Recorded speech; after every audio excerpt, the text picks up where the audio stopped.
Bonjour, bonsoir, c'est la départ de l'heure à laquelle vous nous suivez sur ce plateau. Nous sommes en direct, nous avons un sujet très important, l'avortement. Aujourd'hui, nous allons savoir c'est quoi l'avortement. Je suis avec l'homme de Dieu, le prophète Ézéchiel, l'homme de Bishuma. Bonjour, prophète Ézéchiel. Oui, bonjour, ma chère journaliste. Comment vous allez? Dieu est vivant, nous allons bien par l'amour de Dieu. Mhm. Ok. Explique-nous, c'est quoi l'avortement? Voilà, merci beaucoup pour la question. Mhm. L'avortement, c'est d'abord scientifiquement, c'est d'avorter une grossesse. Donc, une grossesse Mhm. non désirable. Donc, c'est ça ce qu'on appelle l'avortement. Donc, c'est une personne qui n'a pas prévu d'être père. Si un homme, si une femme d'être mère, alors elle se décide de, de tuer cet enfant, donc d'enlever la grossesse. C'est ça ce qu'on appelle l'avortement. Parce qu'il y a deux sortes d'avortement. Il y a l'avortement direct, il y a aussi l'avortement indirect. Indirect, cela veut dire un avortement créé par des infections. Peut-être que la personne n'a pas vraiment pris soin de lui. Il a, il a, il a, il est arrivé au point de l'avortement. Soit il n'a pas respecté les consignes de son docteur, il peut aussi arriver au point de l'avortement. L'avortement direct, c'est une personne qui se décide de lui-même. Il pressent que je ne peux pas être mère, euh, père, je dois avorter. Là, c'est l'avortement par la volonté. Par la volonté. Donc, en globalité, c'est d'évacuer un enfant ou bien de tuer une personne. C'est ça l'avortement. Mhm. Là, c'est scientifiquement un peu spirituellement, donc c'est un peu ça. D'accord, prophète Ézéchiel. Alors, c'est quoi les conséquences de l'avortement? Donc, avant de parler sur les conséquences de l'avortement, Mhm. je voudrais d'abord ramener vers le début. Ok. D'abord, beaucoup de gens pensent que lorsque tu fais l'avortement au deuxième semestre, soit troisième semestre, ça veut dire 2 mois, 3 mois, les gens pensent que c'est différent avec celle-là qui a fait l'avortement de 4 mois, de 5 mois. Moi, je voudrais dire ceci. Il y a l'avortement de une semaine. Une semaine. L'homme peut faire l'avortement de une semaine. L'homme peut faire l'avortement de 2 semaines. Mhm. L'homme peut faire l'avortement de 3 semaines. Même celle-là qui a fait l'avortement de une semaine et celle-là qui a fait l'avortement de 5 mois, ils ont commis le même crime. D'abord, l'avortement, d'abord, c'est un crime spirituel Mhm. vis-à-vis de Dieu. Alors, qu'est-ce qui se passe? Dans la spiritualité, avant que l'homme vienne sur cette terre, d'abord, il y aura une réunion dans le monde spirituel parce que tous les bébés, nous tous, nous sommes sortis dans le plan, le deuxième plan ou bien le deuxième dimension qui est la dimension du monde de Géter. Géter, c'est un monde où il y a des archanges, il y a des co-juges, il y a des avocats célestes et puis des juges célestes. Ensuite, de, les 24 vieillards, soit les 24 conseillers de Dieu, parce que Dieu aussi a des conseillers. À chaque temps, ici sur la terre, il y a un rapport entre la femme et l'homme. Dès que dans cette relation sexuelle, premièrement, il y a un phénomène qui se passe lorsque un homme va vexer son spermatozoïde. D'abord, dans les spermatozoïdes, il y a plus 12 néchromosomes. 12 millions de néchromosomes. Je ne parle pas moins, mais je parle 12 millions de néchromosomes. À un seul coup, l'homme peut évacuer 12 millions. Alors, dans les 12 millions, la science nous dit il y aura un seul zoïde qui fera la course avec les 12 si un seul zoïde ou bien des seuls zoïdes qui feront des jumeaux pénètrent seulement l'ovulation de la femme ou bien de sa maman, automatiquement, la femme devient enceinte. Automatiquement. Alors, regardez-moi maintenant, dans les 12 millions dans cette course, je peux donner un exemple. Parmi les 12 millions, moi j'étais là, Rigen est là, Sandre est là, Mala est là, Flore est là. Dans les 12 millions, je suis le seul de vaincre les 12 millions et puis de féconder ma maman. Donc ma maman devient enceinte grâce à ma rapidité. Parce que lorsqu'il y a un seul coup, il y a une forte rapidité de 12 millions qui pénètre l'ovule de la femme. Là, ça se passe le premier jour de relation sexuelle. Donc, même en nous voyant comme ça, nous sommes des victorieux. Parce qu'on a parcouru, on a effectué une course parmi les 12 millions, mais nous sommes sortis des vainqueurs. Vous comprenez? Parce que il n'y avait pas seulement toi, il y en avait plein de personnes dans cette course. Mais toi, tu es sorti vainqueur. La science nous dit, lorsque les 12 millions, un seul zoïde pénètre l'ovule de la femme, la science nous dit, tout le reste des néchromosomes vont devenir une vitamine pour rendre la femme, je peux dire, une protéine pour la femme. Parce que tous les zoïdes, tout le reste de ces zoïdes vont mourir dans le corps de la femme et ils deviendront une protéine dans le corps de la femme. Alors, chez nous, toi qui avais peut-être eu cette opportunité de vaincre toute cette course-là, tu es sorti victorieux. C'est à partir de toi qui sera le prochain enfant, bien le prochain bébé. Le prochain bébé. Vous comprenez? Alors là, c'est la science qui nous enseigne tout ça. Alors, spirituellement aussi, parce que la science et la spirituelle marchent ensemble. Spirituellement, lorsqu'il y a cette course, après 7 jours de rapport sexuel, le Seigneur va proclamer un plan chez cette femme-là, plutôt chez cet enfant-là, qui est encore une fœtus de 7 jours. Le Seigneur va maintenant élaborer un plan, que cet enfant aura telle mission, cet enfant fera ça, voilà, dans les 7e jour des relations sexuelles. Et le 7e jour aussi, le Seigneur enverra une âme. L'âme viendra pour maintenant vivifier les organes qui est dans le ventre de sa mère. Et après 7 jours, le jour suivant, la femme deviendra faible et puis la femme va développer le signe de la grossesse. Parce qu'une femme reconnaît qu'elle est encore enceinte ou elle est grosse après 7e jour ou 8e jour de sa relation sexuelle. Elle saura réellement, je me sens pas bien, comme si que je suis devenu déjà grosse, quoi. Alors, si c'est une femme expérimentée, elle peut aller chercher les tests et tout pour faire vérifier, pour savoir si c'est une grossesse de 2 semaines ou une semaine. Ouais. Donc déjà, à partir du 7e jour, il y a déjà un programme.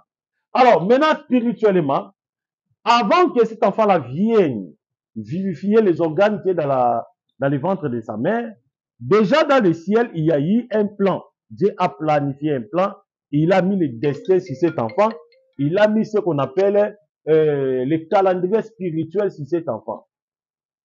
Et tout ça est coordonné par les 24 veillards. Les 24 veillards, ce sont des conseillers de Dieu qui élaborent le plan de tout être humain sur la terre et puis ils sont en train de planifier les années de son existence sur la terre. Si peut-être ils pourraient vivre 10 ans, 100 ans ou bien 90 ans, 70 ans, c'est eux qui se décident. Vous comprenez? Que cet homme va vivre 50 ans, 60 ans par rapport à ses karmas ou bien par rapport à sa généalogie, ils pourront vivre peut-être 50 ans, 70 ans. Ce sont les 24 vieillards qui se décident dans cette réunion. Et après leur décision, ils verront maintenant cette âme-là dans le ventre de sa maman. Après 7e jour, comme je viens de te l'expliquer. Alors, si maintenant, ça se fait que l'homme ne veut plus élever la grossesse, il se décide d'avorter une grossesse de 2 semaines, de 3 semaines, soit de 1 mois, automatiquement, cet homme, il a commis un crime. Comment est-ce qu'il peut commettre un crime? Hein? Il a tué une âme. Vous comprenez? C'est ça ce qu'on appelle avortement. Il a tué une âme. Voilà maintenant ce qui se passe. Au moment où il a tué cette âme, maintenant je voudrais répondre aux conséquences. Lorsque cette âme quitte le ventre de sa maman, cette âme va retourner dans la dans le 2e monde, dans la 2e dimension, là où il y a tous les bébés possibles. Il retourne là-bas, il sera accueilli par des juges. Maintenant, les juges, de leur tour, vont lui demander, qu'est-ce que tu fais ici? Comment est-ce que tu es venu dans ce monde? Selon le plan, cela a été inscrit que tu vivras 60 ans. Il faut que tu grandisses, tu deviens vieux. Maintenant, comment est-ce que tu peux retourner dans ce monde? Quel est le motif? Et l'enfant dira, je ne comprends pas aussi. Ma maman ne veut plus de moi.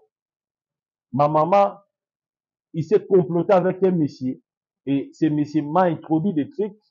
Voilà pourquoi je ne pouvais pas supporter la douleur là. Je me suis retrouvé dans mon monde, le monde des tétères. Wow.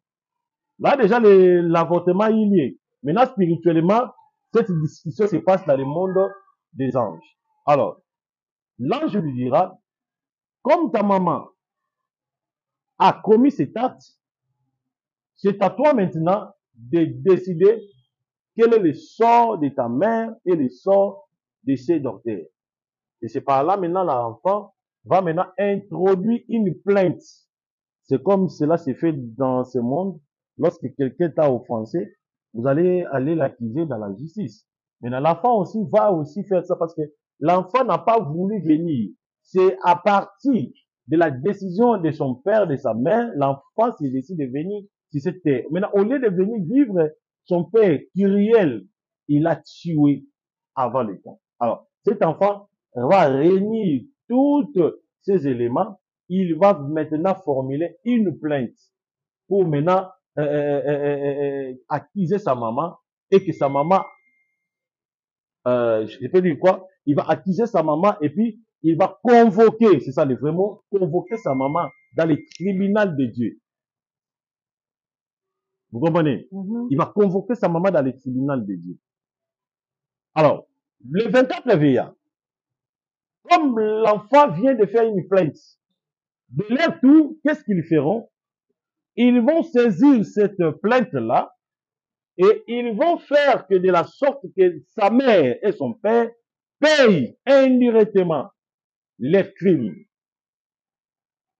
Ils vont maintenant évaluer les dégâts qu'ils ont commis. Et après, l'enfant prendra la parole pour prendre une décision en disant que comme ma mère vient de me tuer avant le temps, j'ordonne à ma mère de ne plus encore avoir un enfant après moi. Wow.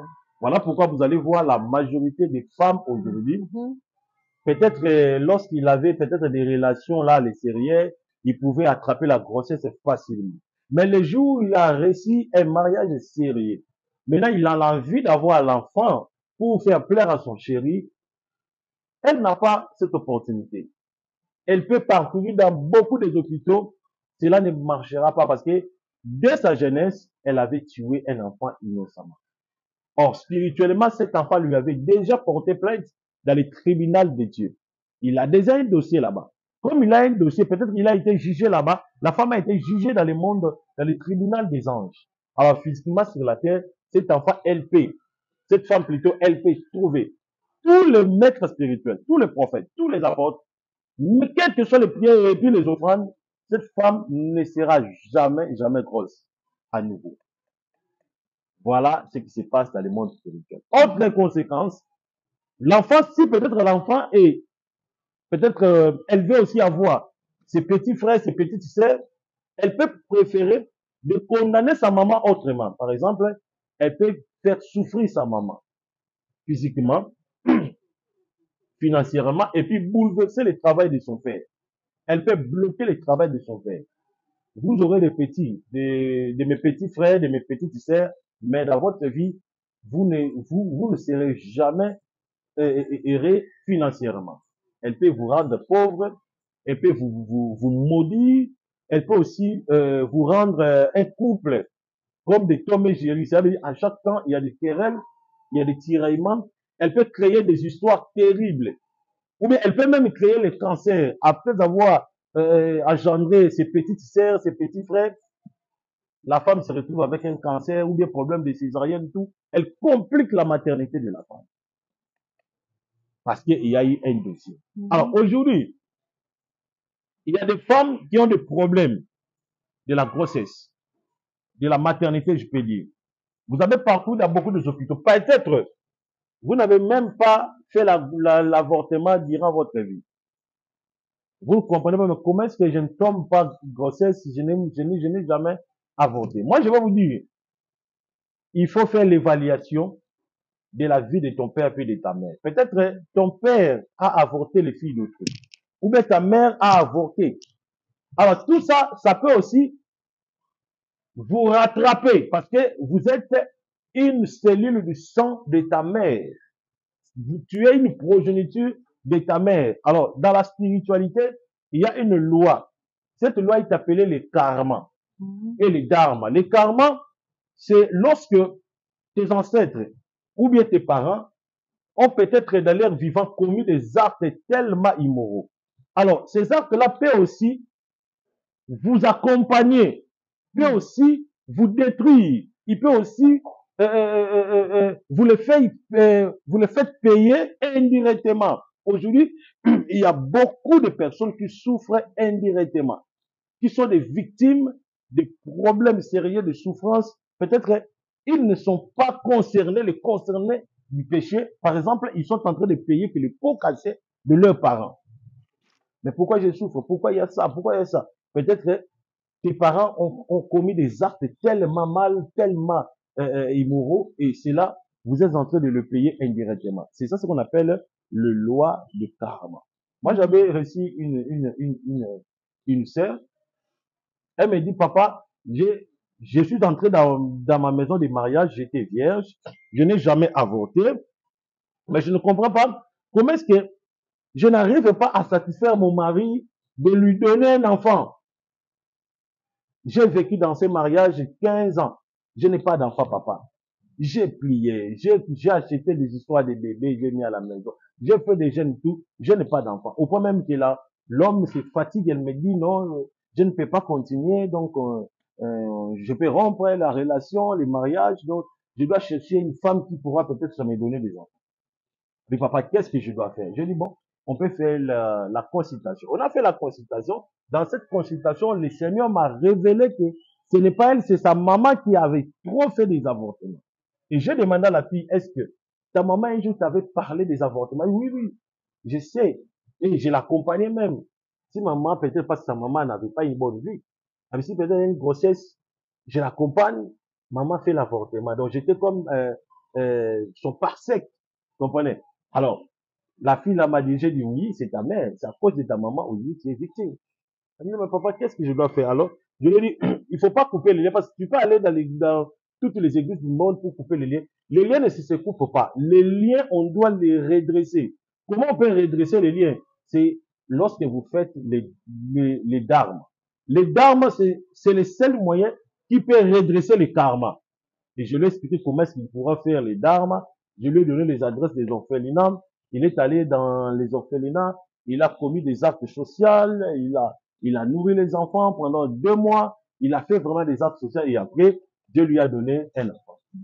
Alors, c'est un peu ça. Alors, je peux dire, conséquence des avortements Je vous dis, la majorité des conséquences des avortements, c'est toujours la stérilité, la pauvreté, la misère, les complications, soit un manque de mariage, c'est à partir des avortements. Parce qu'il y a des enfants, quand vous les touchez ou bien quand vous les tuez, peut-être que cet enfant avait un destin tellement mondial. Et vous l'avez tué, vous l'avez forcé. Et cet enfant est parti. Automatiquement, cet enfant-là peut même venir vous venger. Il peut devenir un vampire de votre vie. Il peut détruire votre destin.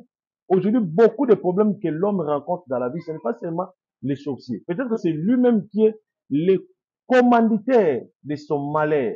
À cause de tout ce qu'il a fait, cela a créé des problèmes graves dans sa propre vie. Et je donne surtout le conseil aux femmes, aux filles, je peux dire.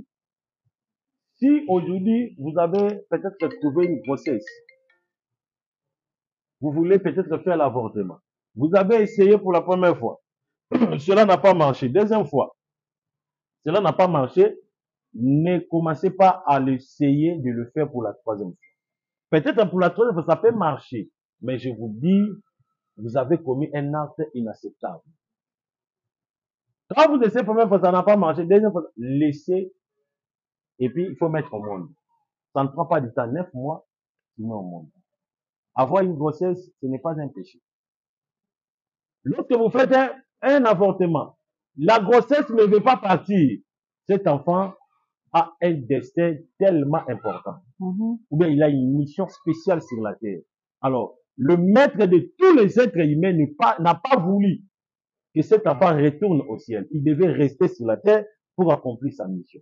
Alors, je déconseille aux couples ou bien aux jeunes filles, aujourd'hui vous êtes enceintes, peut-être l'homme n'a pas voulu prendre ça en charge, rester comme ça, il faut subir cette grossesse-là jusqu'à ce que tu auras cet enfant-là. Donc, tu ne connais pas l'avenir de cet enfant. Donc, en général, quelques points sur les conséquences des avortements. Donc, Il faut aussi conseiller des docteurs aussi, même des hommes. Bon, les docteurs, bon, il y a aussi la participation des crimes. Lorsqu'un docteur t'amène, peut-être qu'il amène une fille à faire un avortement, d'abord c'est le docteur. C'est lui-là qui va collectionner l'argent et c'est lui-là qui fera tout pour faire avorter la fille à partir de son intelligence. D'abord, spirituellement, même aussi les docteurs participent dans les crimes. Voilà pourquoi vous allez voir la vie de plusieurs docteurs. Je dis la vie de plusieurs, à moins que quelques docteurs peut-être qui se retrouvent dans des sectes, dans des clubs, ou bien des docteurs qui créent Dieu, qui ne fait pas des avortements. Mais la majorité de plusieurs docteurs qui font des avortements, ils peuvent se retrouver avec 100 millions de dollars, 200 millions, 300 millions. Cet argent-là, il ne le fera rien avec ça. L'argent se termine sans pourtant avoir même quelque chose. Même sa vie, elle ne comprendra pas, mais comment est-ce que j'ai beaucoup de opportunités, tout, mais je n'arrive pas à m'en organiser. Parce que il a participé dans des crimes. Il marche avec le sang des humains dans les mains. Je dis, à moins qu'il soit dans un club, parce que dans un club, il peut être peut-être protégé par un djinn pour combattre les esprits des bébés ou bien quoi.